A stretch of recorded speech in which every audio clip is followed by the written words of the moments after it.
It was 1930, and writer Marshal South and his wife Tanya chose to skip the breadlines of the Great Depression and instead moved to the windswept mountaintop in the Anza Borrego Desert.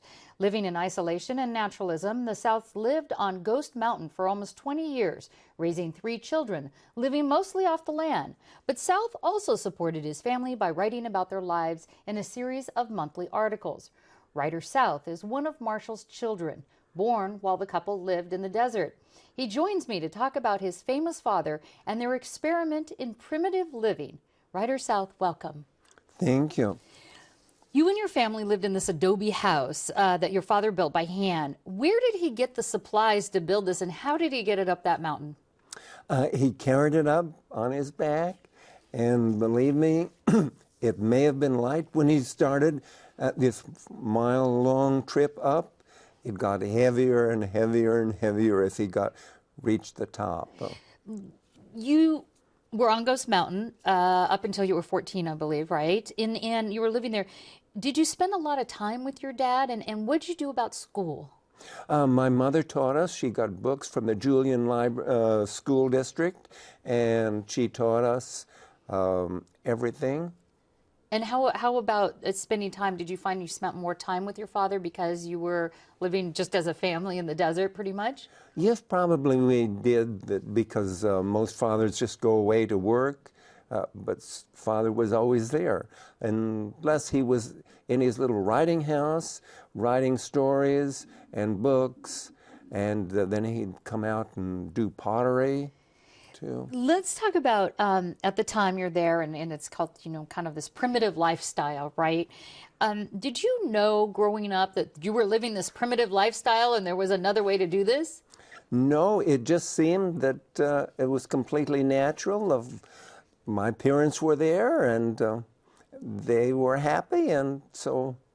Little kids don't have a great deal to say about where they're going to live. We're looking at a picture. You were there with your brother and sister, correct? Yes. And so did that sort of unite you as well? They were your playmates? Yes, that was very well.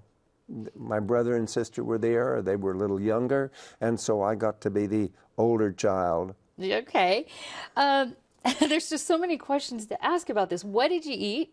How'd you get the food? And how'd you deal with sort of the cold winters up there? The cold winters were fine. It wasn't really that cold, and we had a big fireplace and had a big fire all the time when it was snowing outside. Where we got the food was, we got 100-pound sacks of wheat, corn, and things like that and potatoes from Ramona, and so you kind of buy in bulk before it was really popular. Yes. How about hunting? No, there isn't anything up there to hunt. Okay. Nothing. I never saw anything really bigger than a rabbit.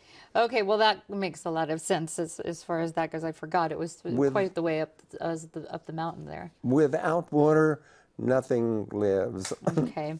Now, your dad wrote monthly articles about your family's experience and as well as his novels. Were his writings pretty close to what you recall? Yes. He wrote about times that we went out and found a cave or something like that, and that was really so.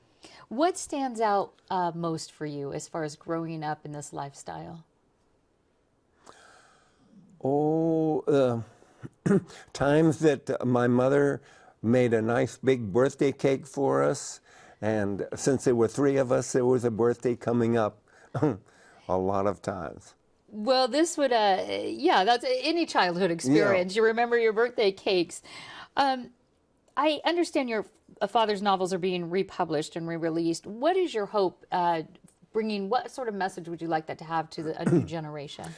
I'd like my father to be recognized as the author that he was, and the author and the genius at creating things. He created a house out there out of nothing.